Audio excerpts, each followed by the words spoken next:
So this is Jacob's first time in a Buccees. Let's see what he thinks.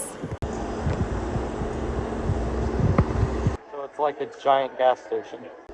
Always get the Bohemian garlic.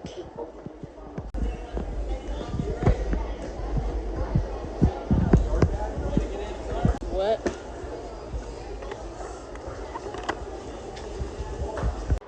What are you doing?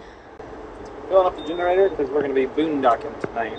Boondocking. So not only are we filling up with diesel there, we're also filling up with some extra fuel there so we can boondock. We're going to try to get past somewhere in like Meridian, Mississippi maybe, and we'll go from there. Behold the spoils of Buccees. Excited for this.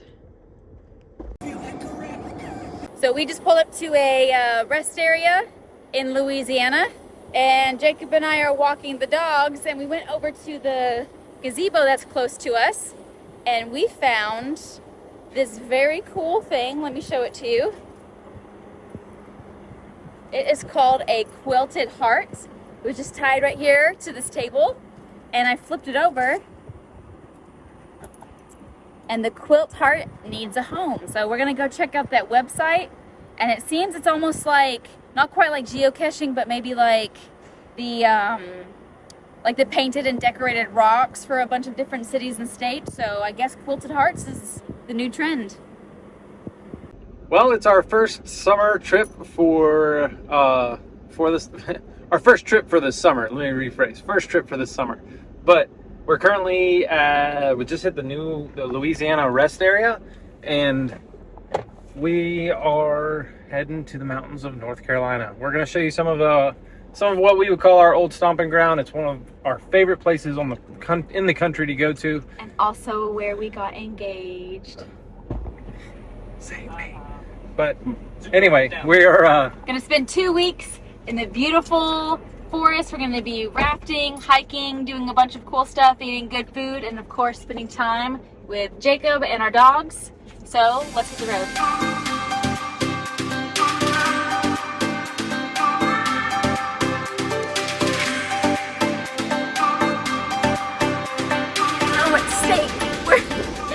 Stop. If you cannot tell what state we are in,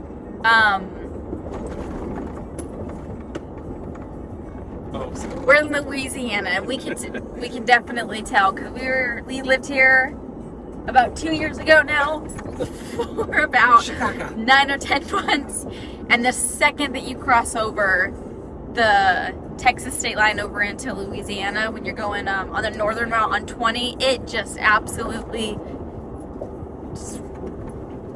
this all the time. Some places are really bad, like we're currently going through Shreveport. Jesus.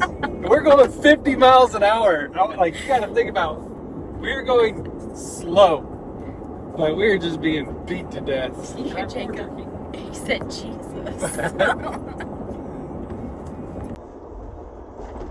think we're making the dog seasick.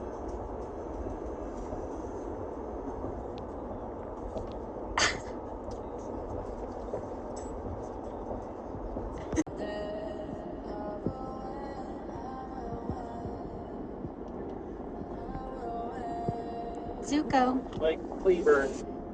Zuko, what are you doing? All right. So we got past Shreveport, and unfortunately the roads got nicer, so now we're really bored.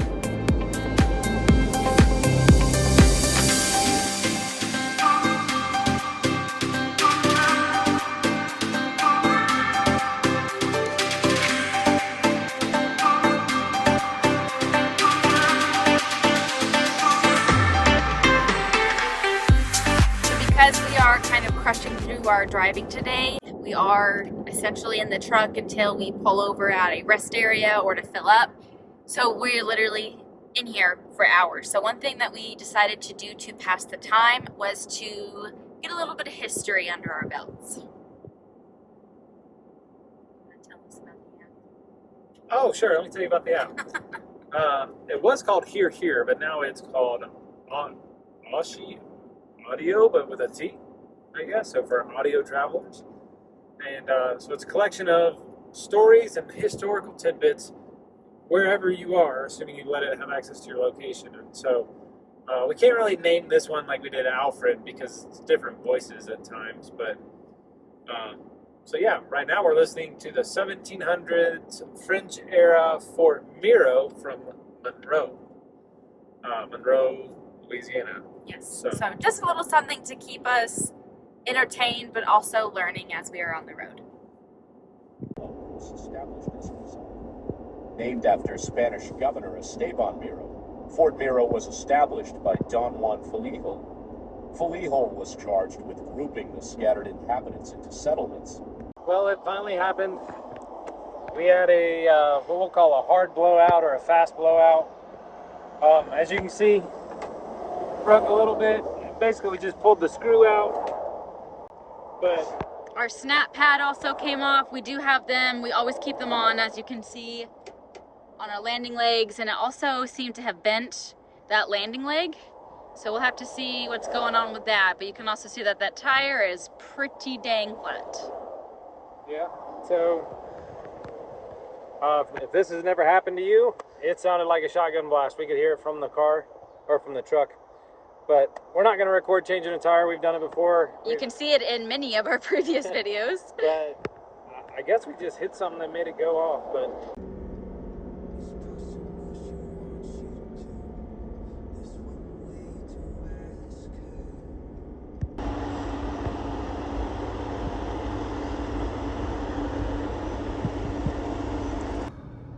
it's been a day. A long day. But I think this is a realistic snapshot of what like true hardcore travel days look like. After, watching a bunch of the different YouTube channels that we follow, a lot of the travel days of the channels that we watch are sometimes, between 3 and 5 hours, and then they pull into their location and they hang out. We, a lot of times, go super hard when we have a lot of miles to cover. We don't just go a few hours. We will go 10 or 12 hours a day. Swapping off. Right. But we're going from Texas to North Carolina, and we have a limited amount of time to do that. So this is just one of those really hard travel days. And if you don't know, we are cursed when it comes to RV tires as well. Yeah. So we have that to deal with. Tires hate us, for sure. But pulled into a rest area. Thankfully, there was lots of space available, so we're not impacting any truckers. Yes, thank you, Alabama. And so we're going to get some sleep, and we're going to do some Google searching on hopefully getting a replacement for our main tire and get them in check. I think we just have like a slow leak out of like a valve stem for another one. When I say slow, reliable. Yeah. When I say slow, it's like 1 psi every 20 and 30 minutes, which is still a leak, Of course, we've given you guys tips about tires and our tire pressure monitoring system. But one other thing we want to talk about is whenever you are traveling, even if it's on a limited or a tight amount of time, always make sure that you have that emergency fund and that you always remember, as long as you and your family are okay, if there is any sort of emergency, that is the most important thing, because North Carolina is always going to be there. The things that we want to do are always going to be there. Yeah. So we've had the leaky valve stems, swapping out sometimes 2 or 3 times on our summer trip last year. But we've never had a blowout before, and we were kind of panicking and worried about making it to the destination at the right time tomorrow, but that was not at all the most important thing. So after I had a little 2-second freak out, I remembered it was actually, we were really fortunate on what happened with the tire. Like, there was actual minimal damage when we actually took a look at it, and our truck was not impacted. It didn't seem to be any super serious damage on the rig, and we also didn't get in a wreck or hit anybody. So, yeah. Long day, but could have been worse. Yes. So there's always a bright side. And so, Zuko's wanting to get up and get in bed, but we're going to rack out for the night and we'll keep you updated on the rest of our trip as we go. Come on, Autiko. Come on. Good morning. Stayed at a rest area last night, and thought we were good. You know, we changed out to what we have learned to call Old Reliable as our spare tire. Old Reliable got a leak, so it looks like we're gonna see where the leak is on this and find a trailer repair shop before we get back on our trip.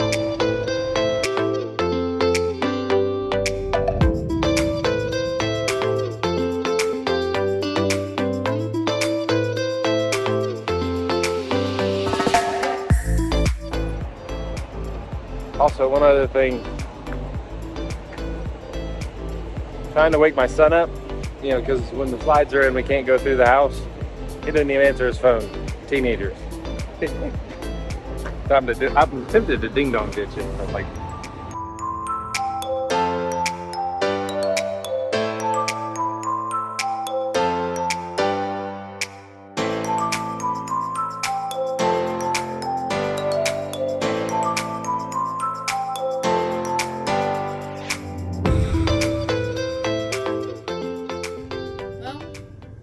This is breakfast. We are thankful enough that we got an end spot at our rest area last night, so we're actually able to put the slide out only just enough for Zuko to fit through. But I got to make breakfast burritos, and I was still able to find the coffee pot and get that out. So we're gonna fuel up for the day. We're gonna work on figuring out the tire situation from the blowout from yesterday, and then we got about 6-7 hours until we get to North Carolina, so let's go.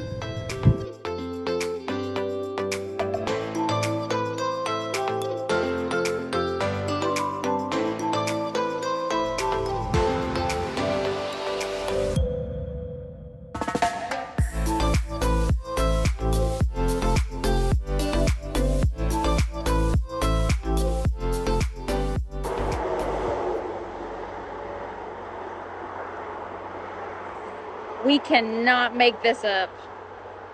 Our brand new tire is already flat. This message is brought to you by Griffin and Wife's Tire Shop. If you need an RV tire swap on the side of the road in the middle of Atlanta, Denver, the desert, we don't care where you are, we can do it. We're very experienced.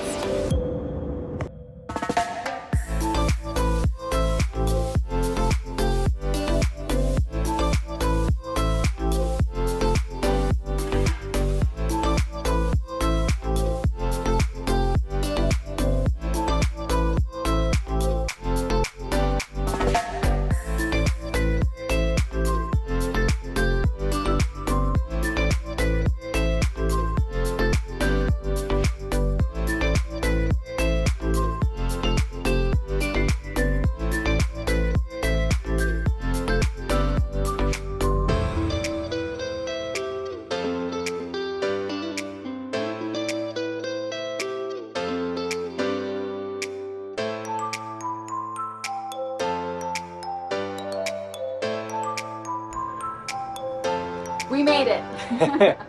finally. I think in the many years that we've been towing RVs, these were the worst 2 days. It was a rough 2 days. It was real rough. Yeah. Like what could go wrong did go wrong, but we handled it, right? Yeah. Positive attitude and crushed through it.